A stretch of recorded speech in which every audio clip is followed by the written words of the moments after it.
नमस्कार, आप देख रहे हैं हेडलाइंस न्यूज। दिन भर की ताज़ा खबरों के लिए अभी सब्सक्राइब करें, साथ में बेल आइकन भी प्रेस कर लें। खबरों में आगे बढ़ने से पहले वीडियो को लाइक जरूर करें और अपने दोस्तों के साथ ज़्यादा से ज़्यादा शेयर करें। और आप किस राज्य शहर से न्यूज को देख रहे हैं, कमेंट में लिखना ना भूलें।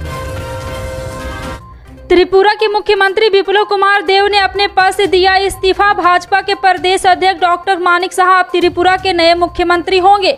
विप्लव देव ने इस्तीफे की वजह 2023 में होने वाले त्रिपुरा विधानसभा चुनाव की तैयारियों को बताया है। नए बदलाव के बाद फिलहाल कुछ विधायकों ने अपनी नाराजगी जाहिर की है। मुख्यमंत्री बनाए जाने के बाद डॉक्टर मानिक साहा के लिए चुनौतियां बढ़ेगी, क्योंकि त्रिपुरा में अगले साल विधानसभा चुनाव है। चुनौतियां इसलिए भी है क्योंकि चुनाव में 1 साल से भी कम समय है। हालांकि त्रिपुरा में नवंबर 2021 में हुए चुनाव में सभी 13 नगर निकायों में बीजेपी को मिली जीत का श्रेय मानिक साहा को ही दिया गया है। 8 जनवरी 1953 को जन्मे मानिक साहा त्रिपुरा के 11वें मुख्यमंत्री बन गए हैं। बिहार में जातीय जनगणना को लेकर जारी सियासत अब राजनीतिक रंग लेने जा रही है। बिहार में जदयू और बीजेपी में इस मसले को लेकर सब कुछ ठीक नहीं चल रहा है। अभी कृषि मंत्री अमरेंद्र प्रताप सिंह के उस बयान को 24 घंटे नहीं बीते जिसमें उन्होंने तेजस्वी के इशारे पर सरकार नहीं चलने देने की बात कही थी। उसके तुरंत बाद उपेंद्र कुशवाहा इस मसले पर मैदान में कूद चुके हैं। मामला अब धीरे धीरे नीतीश कुमार के हाथों से निकलकर जदयू के अन्य नेताओं के बयानों में उलझता जा रहा है। अब बीजेपी पर कड़ा प्रहार करते हुए उपेंद्र कुशवाहा ने कहा है कि बीजेपी की वजह से जातीय जनगणना में देरी हो रही है। जदयू संसदीय बोर्ड के अध्यक्ष कुशवाहा ने यह बयान दिया है कि बीजेपी नेताओं को उकसाने के लिए काफी है। वहीं उपेंद्र कुशवाहा के जवाब पर बोलते हुए बीजेपी नेताओं ने कहा कि उपेंद्र कुशवाहा बिल्कुल गलत बात कर रहे हैं। बीजेपी प्रवक्ता राम सागर सिंह ने उपेंद्र पर भी हमला किया है। और आपको बता दें कि सियासी जानकारों की माने तो उपेंद्र कुशवाहा ने मधुमक्खी के छत्ते में हाथ डाल दिया है। मध्य प्रदेश के सिवनी जिले में 2 आदिवासियों की हत्या मामले में मुख्यमंत्री शिवराज सिंह चौहान ने बड़ा एक्शन लिया है। उन्होंने सिवनी एसपी कुमार प्रतीक को हटाने का निर्देश दिया है। साथ ही घटना वाले इलाके की बादलपार थाना चौकी और कुरई थाने के पूरे स्टाफ को भी हटाने को कहा है। वहीं पूरे मामले की जांच के लिए 3 सदस्यों का विशेष जांच दल बनाने का निर्देश दिया गया है। बता दें कि सिवनी जिले के कुरई थाना इलाके के सिमरिया गाँव में 2 और 3 मई की रात को आदिवासियों की पीट कर हत्या की गई थी। अगर आज आपका ट्रेन से सफर करने का प्लान है तो आपके लिए जरूरी खबर है। जी हां, आपको बता दें कि कहीं जाने के लिए रिजर्वेशन करा रखा है तो यह आपके लिए भी जरूरी है।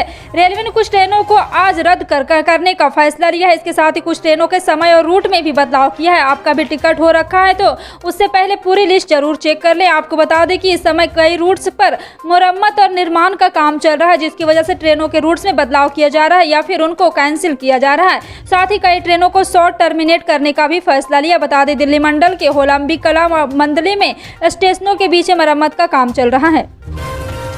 वाराणसी के ज्ञानवापी परिसर में कोर्ट कमिश्नर का सर्वे पहले दिन पूरा हो गया है और जिसके बाद ये सर्वे आज भी जारी रहेगा। आज पहले दिन का सर्वे खत्म होने के बाद ज्ञानवापी मस्जिद में सबसे पहले जोहर यानी कि दोपहर की नमाज अदा की गई, जिसमें 100 से 125 नमाजी शामिल हुए। इस दौरान मस्जिद में शांति का माहौल रहा। वहीं एबीपी न्यूज के संवाददाता मोहम्मद मोइन ने भी सर्वे के बाद हुई सबसे पहली नमाज इसी मस्जिद में पढ़ी और यहाँ का जायजा लिया। एबीपी न्यूज के संवाददाता मोहम्मद मोइन ने बताया है कि मस्जिद में मौजूद तमाम नमाजियों ने खामोशी के नमाज पढ़ी और चुपचाप वापस चले गए।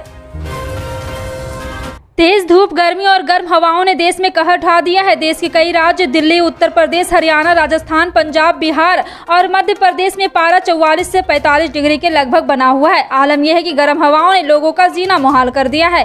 दोपहर में लोगों का घरों से निकलना मुश्किल हो गया। इस बीच मौसम विभाग ने बताया है कि इन राज्यों में दिन भर लू का प्रकोप रहा और आज भी स्थिति ऐसी ही बनी रहेगी। दिल्ली में भी आज तक मौसम का यही हाल रहेगा। मुंबई में शिवसेना विशाल रैली का आयोजन कर रही। इस रैली को मुख्यमंत्री उद्धव ठाकरे के बयान पर संबोधित करेंगे। आज की रैली में उद्धव हिंदुत्व के मुद्दे पर मनसे और बीजेपी का जवाब देने वाले हैं। वहीं इससे पहले शिवसेना सांसद संजय राउत ने हिंदुत्व को लेकर बड़ा बयान दिया। उन्होंने कहा कि महाराष्ट्र में नकली हिंदुत्ववादियों की फौज खड़ी हो गई है। ऐसे लोगों को जवाब देने के लिए शिवसेना की रैली हो रही है। उन्होंने बीजेपी पर भी निशाना साधा और कहा कि शिवसेना ने भारतीय जनता पार्टी का साथ छोड़ा, हिंदुत्व का नहीं। भारतीय जनता पार्टी यानी हिंदुत्व नहीं। संयुक्त अरब अमीरात के राष्ट्रपति शेख खलीफा बिन जायद अल नहायान का शुक्रवार को निधन हो गया था, जिसके बाद राष्ट्रपति की कुर्सी खाली हो गई थी। अब शेख मोहम्मद बिन जायद अल नहायान यूएई के अगले राष्ट्रपति होंगे। बता दें कि 13 मई को संयुक्त अरब अमीरात के राष्ट्रपति और अबू धाबी के शासक हिज हाइनेस शेख खलीफा बिन जायद अल नहायान का निधन हो गया था। संयुक्त अरब अमीरात के राष्ट्रपति मामलों के मंत्रालय ने राष्ट्रपति शेख खलीफा बिन जायद अल नहायान को निधन पर दुख व्यक्त करते हुए 40 दिनों का शोक रखने की घोषणा की। इसके अलावा सभी मंत्रालय और प्राइवेट सेक्टर में 3 दिन तक कामकाज बंद होगा।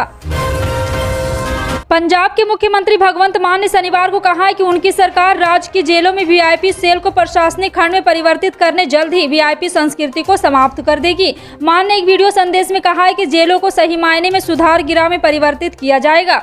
मुख्यमंत्री ने जेल प्रशासन में सुधार के लिए अपनी सरकार की मंशा व्यक्त करते हुए कहा है कि पिछले 50 दिनों में तलाशी अभियान के दौरान विभिन्न जेल से 700 से अधिक मोबाइल फोन बरामद किए गए, जिनका इस्तेमाल गैंगस्टर और जेल में अपराधियों द्वारा किया जा रहा था। आधार कार्ड को लेकर बड़ी खबर सामने आ रही है। मुख्य निर्वाचन आयुक्त सुशील चंद्रा ने कहा है कि सरकार आधार कार्ड को मतदाता सूची से जोड़ने पर नियम जल्द ही जारी कर सकती है। उन्होंने कहा है कि मतदाताओं के लिए आधार की जानकारियां साझा करना स्वैच्छिक होगा, लेकिन ऐसा न करने वाले लोगों को पर्याप्त वजह बतानी होगी। चंद्रा ने यह भी कहा है कि चुनाव आयोग ने उन 5 राज्यों में टीकाकरण अभियान में तेजी लाने में अहम भूमिका निभाई, जहाँ इस साल मार्च में विधानसभा चुनाव सम्पन्न हुए। उन्होंने कहा कि यह सुनिश्चित करने के लिए ऐसा किया गया ताकि मतदाता और चुनाव ड्यूटी में शामिल लोग कोरोना वायरस के सुरक्षित रहें। चंद्रा ने शनिवार की शाम को सेवानिवृत्ति हो रहे हैं। महाराष्ट्र और कर्नाटक के बाद अब अवैध लाउडस्पीकर हटाने की मांग जम्मू कश्मीर तक पहुंच गई है। जम्मू नगर निगम का एक प्रस्ताव लाया गया है जिसमें अवैध लाउडस्पीकर को तत्काल प्रभाव से हटाने की मांग की गई है। जम्मू नगर निगम के मेयर चंद्र मोहन गुप्ता ने बताया कि जम्मू कश्मीर के वार्ड नंबर 3 में पुराने शहर क्षेत्र के पार्षद नरोत्तम शर्मा ने अवैध लाउडस्पीकर के हटाने की मांग करते हुए एक प्रस्ताव पेश किया है। उन्होंने कहा है कि हम इस पर चर्चा करेंगे और कानून के अनुसार निर्णय लेंगे। लाउडस्पीकर की वजह से आवाज में बीमार लोगों, छात्रों और आम आदमी को परेशानी होती है, लेकिन वो किसी से कह नहीं पाते। दुनिया के अजूबों में शामिल ताजमहल के विवाद के बीच एएसआई का दावा है कि इसके नीचे बने 22 कमरों में कोई रहस्य नहीं है। मेंटेनेंस के लिए वो अक्सर इन कमरों को खोलकर साफ सफाई करते रहते हैं। जी हां, आपको बता दें कि आज तक ऐसा कुछ नहीं दिखा जिसे संदेह के दायरे में रखा जाए। ये टिप्पणी अहम है क्योंकि इलाहाबाद हाई कोर्ट ने इन कमरों को खोलने से जुड़ी एक याचिका को खारिज कर दिया है। एएसआई के मुताबिक दिसंबर 2021, जनवरी और फरवरी 2022 में इन कमरों का संरक्षण कार्य किया गया था। इस पर तकरीबन 6 लाख रुपये का खर्च आया था। 2006 से 7 में भी इन तहखानों की मरम्मत की जा चुकी है। उनकी वेबसाइट पर जानकारी भी है। महाराष्ट्र नवनिर्माण सेना यानी कि मनसे के प्रमुख राज ठाकरे 5 जून को अयोध्या में रामलला के दर्शन करने पहुंचेंगे। राज ठाकरे के उत्तर प्रदेश दौरे को लेकर छिड़ी राजनीतिक गहमागहमी के बीच बीजेपी नेता और मुलायम सिंह यादव की छोटी बहू ने मनसे प्रमुख से उत्तर भारतीयों पर अत्याचार न करने का अनुरोध किया है। भारतीय जनता पार्टी के नेता ने ट्वीट कर कहा है कि राज ठाकरे जी, आपका उत्तर प्रदेश में स्वागत है। आप रामलला का दर्शन भी करिए क्योंकि रामलला सबके लिए पूजनीय है, लेकिन मेरा अनुरोध है कि अब आप वापस लौटे तो इस सौगंध के साथ कि आज के बाद उत्तर भारतीयों पर पहले की तरह कोई अभद्र टिप्पणी अथवा किसी तरह का अत्याचार नहीं कीजिए। बसपा के पूर्व एमएलसी और खनन माफिया हाजी इकबाल उर्फ बाला को इलाहाबाद हाई कोर्ट से बड़ी राहत मिली है। कोर्ट ने बसपा के पूर्व एमएलसी और उनके 4 बेटों की अग्रिम जमानत मंजूर कर ली है। इसके साथ कोर्ट ने बेनामी संपत्ति पर सहारनपुर पुलिस की सीज करने की कार्रवाई पर भी रोक लगा दी। यह आदेश इलाहाबाद हाई कोर्ट के justice Vivek Kumar Singh single bench ने दिया है। बता दें कि इलाहाबाद हाई कोर्ट में अग्रिम जमानत की अर्जी पूर्व एमएलसी इकबाल और उनके बेटे जावेद अलीशान, मोहम्मद अफजल और अब्दुल वाजिद की ओर से दाखिल की गई थी। बढ़ती महंगाई के दौर में सरकार ने लोगों को बड़ी राहत देने का फैसला लिया है। अब सरकार लोगों को 3 सिलेंडर मुफ्त में देगी। ये 3 सिलेंडर साल भर में दिए जाएंगे। इससे लोगों को बड़ा आर्थिक लाभ मिलेगा। दरअसल उत्तराखंड मंत्रिमंडल ने बृहस्पतिवार को अंत्योदय कार्ड धारकों को साल में रसोई गैस के 3 सिलेंडर निःशुल्क देने का निर्णय लिया है। मुख्यमंत्री पुष्कर सिंह धामी की अध्यक्षता में देहरादून में हुई राज्य मंत्रिमंडल की बैठक में यह निर्णय किया गया। बैठक के बाद मुख्य सचिव एस संधू ने बताया कि इस निर्णय से प्रदेश के 1,84,142 अंत्योदय कार्ड धारक लाभान्वित होंगे। राज्य में त्रिस्तरीय पंचायत चुनाव के पहले चरण में 21 जिलों के 1127 पंचायतों में शांतिपूर्ण तरीके से शनिवार को शांतिपूर्ण तरीके से मतदान संपन्न हो गया। राज्य निर्वाचन आयोग के सचिव राधे श्याम प्रसाद ने एनडीटीवी ऑनलाइन को बताया कि प्रारंभिक रिपोर्ट के अनुसार पहले चरण में करीब 68% से मतदान के द्वारा अपने मताधिकार का प्रयोग किया गया। जानने की संभावना, हालांकि जिला निर्वाचन पदाधिकारी से मतदान को लेकर अंतिम रिपोर्ट मिल जाने की पूरी राज्य भर में पहले चरण में मतदान प्रतिशत का पूरा आधिकारिक आंकड़ा जारी किया गया है। जी हाँ, आपको बता दें कि एक बार फिर से झारखंड में अच्छी तरीके से और पूर्ण रूप से मतदान हुआ है। तमिलनाडु के उच्च शिक्षा मंत्री के पोनमुडी के हिंदी भाषियों को लेकर की गई टिप्पणी पर कुमार विश्वास ने तंज कसा है। पोनमुडी ने कहा था कि हिंदी बोलने वाले तो हमारे यहाँ पानी पूरी बेच रहे हैं। उनके बयान पर पलटवार करते हुए कुमार विश्वास ने फेसबुक पोस्ट में लिखा है कि हम गोलगप्पे बेचकर भी खुश हैं और इसी माँ हिंदी की कृपा से हिंदी की ही कविता सुनाने चार्टर प्लेन से यात्रा करते हुए गोलगप्पे खाकर तृप्त हूँ। जबान ठीक रखोगे भाई तो स्वाद भी ठीक रहेगा। जानिए और क्या कहा। जी हाँ, आपको बता दें कि कुमार विश्वास ने फेसबुक पोस्ट में लिखा, हमारी तमिल मौसी उसी के प्रिय पुत्र भाई के पवन मोदी जी। हम हिंदी माँ के बेटे बेटियों तो हर लाल में और गौरवान्वित हैं कि भारतीय भाषा की यशस्वी परिवार में जन्म लिया है।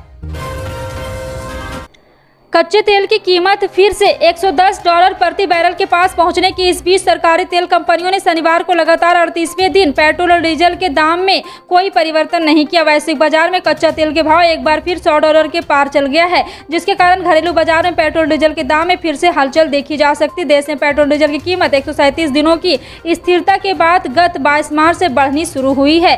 फिलहाल आपका इन सभी खबरों पर क्या कहना है, कमेंट सेक्शन में टाइप करके जरूर बताएं। पल पल की अपडेट जानने के लिए जुड़े रहें आप अपने हेडलाइंस न्यूज के साथ। मिलते हैं अगली बड़ी खबर में, तब तक के लिए जय हिंद।